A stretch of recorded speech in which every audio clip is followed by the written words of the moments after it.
Hey everybody, it's Friday, so time for another quick update on what we've been up to. This week I want to show you a production job that we've been doing, some problems that we encountered in doing it, and how we made a test stand to verify our produced parts.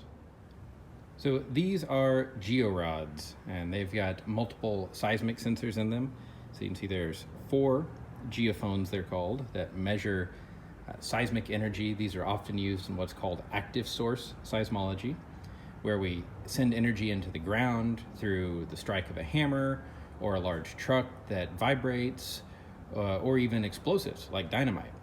And that energy goes down and reflects off different layers in the rock or whatever we're surveying, and these receive that energy and we can map it.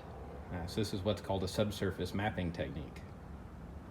These are very sensitive since we've got 4 of these instruments in them in series, and these are going to an environment with lots of snow where what's called the coupling is poor. So these large plastic rods that they're in will help them get better coupling. Now the original plan was to use circuit boards like these that I designed to go in here and lay on top, and we would solder right to those round terminals that are sticking up. The manufacturer initially told us that was fine. When we got the parts, they were behaving oddly if we tried to solder there. So we contacted the manufacturer, they talked to the engineer who said it was absolutely not fine. So unfortunately, the day's worth of work that we had done on installing these onto the wires here in the end had to be all undone. So we had to take all those boards off, re-strip the wire, order a bunch of wire, and connect all of these together, as well as use some pieces of spring stainless steel in here to hold the wires down so that when we pour this full of epoxy, the wires don't float up and cause a problem, stick out of the epoxy. So the next step is pouring the epoxy after we've tested these, and for that we're using a vacuum chamber. So we mix 2-part epoxy, the vacuum chamber gets the air out, and then we have to pour it. And some of you may have seen, this is our vacuum chamber setup that we're going to be using to do that. So we've done a couple of test pours and they have come out pretty well. We're using those little cups that you see in the background as the containers for doing the mixing. And we have to pour about 47 more of these than we've already done with our test pours. So that's going to be the big project for today and potentially tomorrow as well.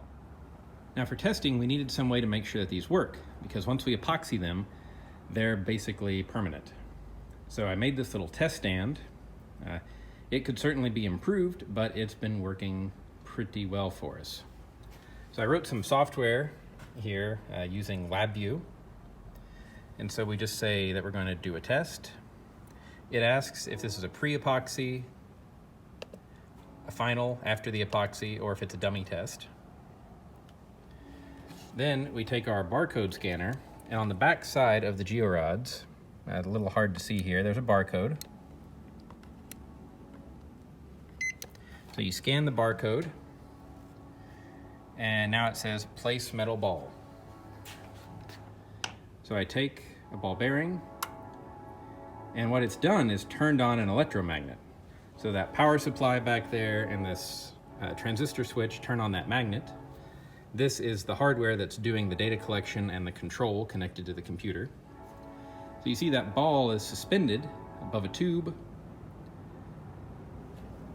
and when I press enter on the computer, it drops. So after it drops, we see the blue waveform is the waveform that has just been collected. The red waveform was an average of 10 different georods. And you can see they look pretty much identical. So this is a good georod.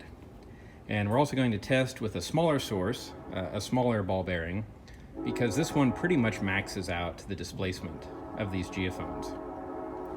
Unfortunately, we're still getting a little bit of air in the epoxy sometimes. We're trying to figure out the best way to get around that, but it certainly doesn't affect the quality of the product.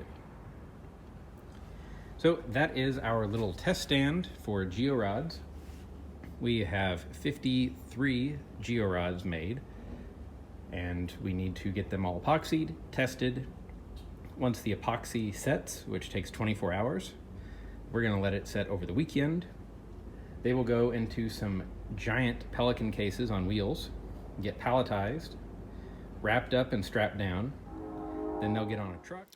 Well, we had some gimbal issues that sort of messed up some of that video. Sorry about that. But now it's a couple days later. We're getting ready to go back and do the final test on the georods, and they'll be packaged and within the next 48 hours on their way to Antarctica.